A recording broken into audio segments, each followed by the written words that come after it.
हमारे ऐसे ही और वीडियो देखने के लिए सीटीवी नेटवर्क 365 को सब्सक्राइब करें और बेल के आइकन को ऑन करना न भूलें। सास का घूंघट पार्ट 5। अब तक हमने देखा कि पंचायत के फैसले के अनुसार घर की सारी औरतें खंडहर में रह रही है। अब देविका के सामने सबसे बड़ी चुनौती ये है कि घर की औरतों को आत्मनिर्भर कैसे बनाया जाए। देविका ये सब सोच ही रही थी कि तभी उसकी नज़र मिट्टी के बर्तनों पर गई। अरे, ये इतने सुंदर सुंदर मिट्टी के बर्तन किसने बनाए हैं? ये बर्तन तो माँ जी और चाची जी ने बनाए हैं। अरे वाह, इतने सुंदर बर्तन तो मैंने आज तक नहीं देखे। माँ जी, चाची जी, आपने ये कहाँ से सीखा? अरे बहू, ये तो हम बचपन से बनाते आ रहे हैं। ये स्टील, पीतल और कांच के बर्तन तो अब चले हैं। पहले तो मिट्टी के बर्तन में ही लोग खाना खाते थे। ठीक है, तो हम दोबारा से मिट्टी के बर्तनों में लोगों को खाना खाना सिखाएंगे। वीना दीदी और सुजाता भाभी, आप दोनों बताओ, आप दोनों को क्या क्या आता है?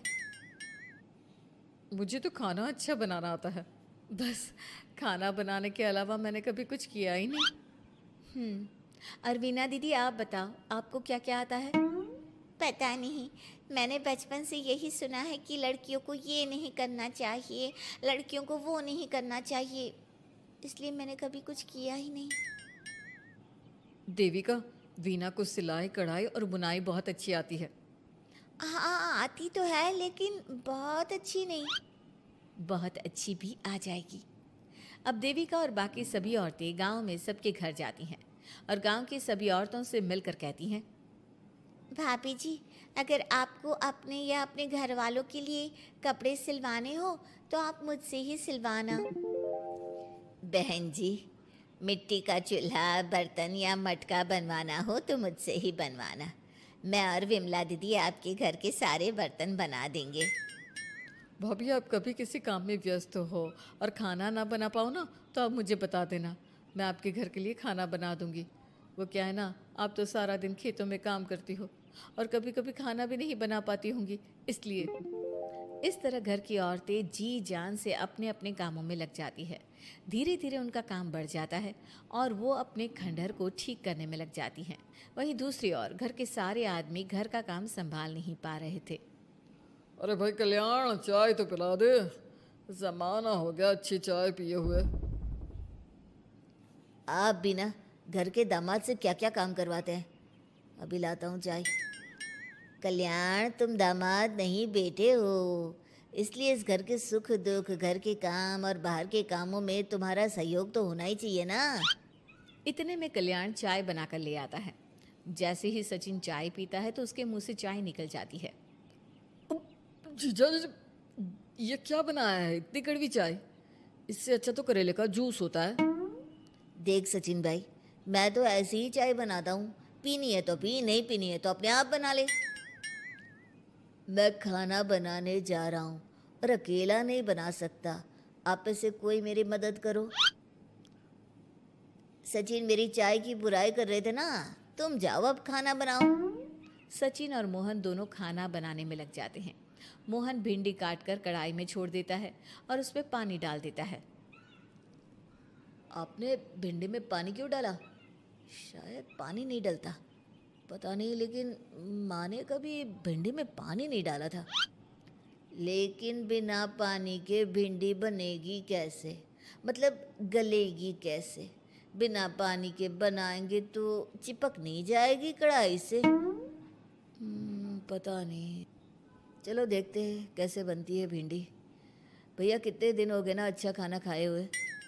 खाना तो सुजाता बनाती है, इतना मज़ेदार खाना कोई और बना ही नहीं पाता। सचिन और मोहन खाना तैयार करके ले आए। सभी आदमी खाना खाने लगे। खाना बना तो बहुत बुरा था, लेकिन किसी ने बिना कुछ कहे खाना खा लिया। तभी जोगिंदर ने कहा, घर की हालत कितनी बुरी हो रही है, जगह जगह जाले लगे हैं, 2 दिन से तो किसी ने झाड़ू भी नहीं लगाई घर की। हाँ, और घर में गंदे कपड़ों के ढेर लगे हैं। मेरे पास तो यह आखिरी कुर्ता ही बचा है पहनने के लिए। कल्याण, मोहन, तुम किसी नौकर को रख लो ना। हमने 1-2 लोगों से बात की थी नौकर के लिए, लेकिन कोई घर में काम करने के लिए तैयार ही नहीं है। गांव के सभी लोग खेतों में ही मजदूरी कर रहे हैं।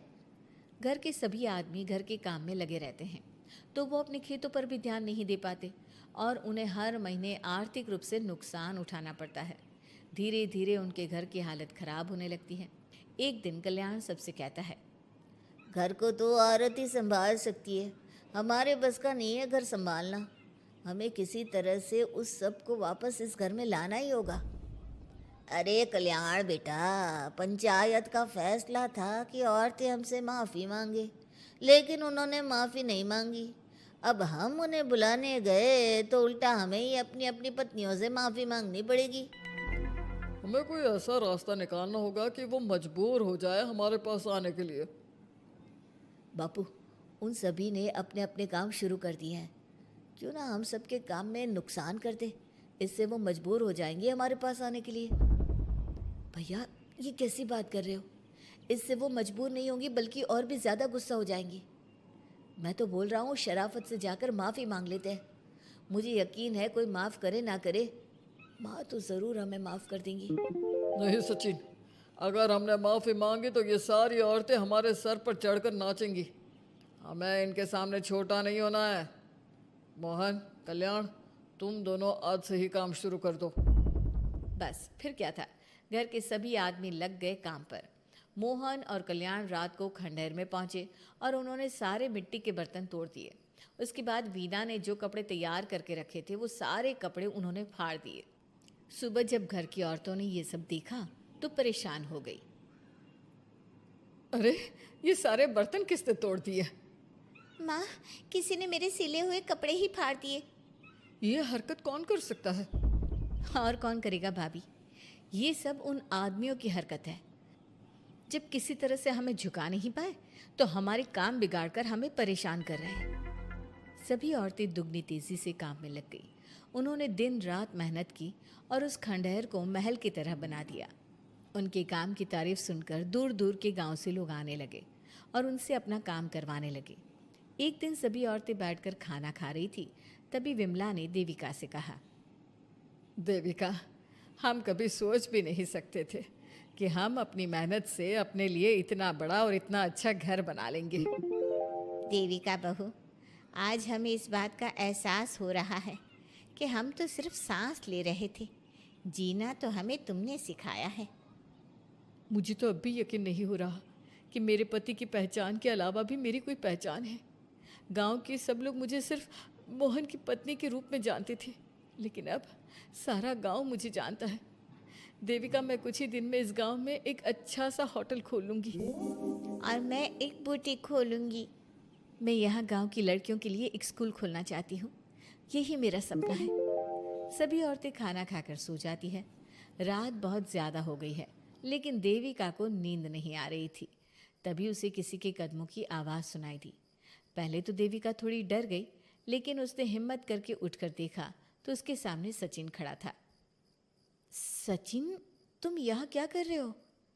कहीं तुम मेरा कोई नुकसान तो करने नहीं आए?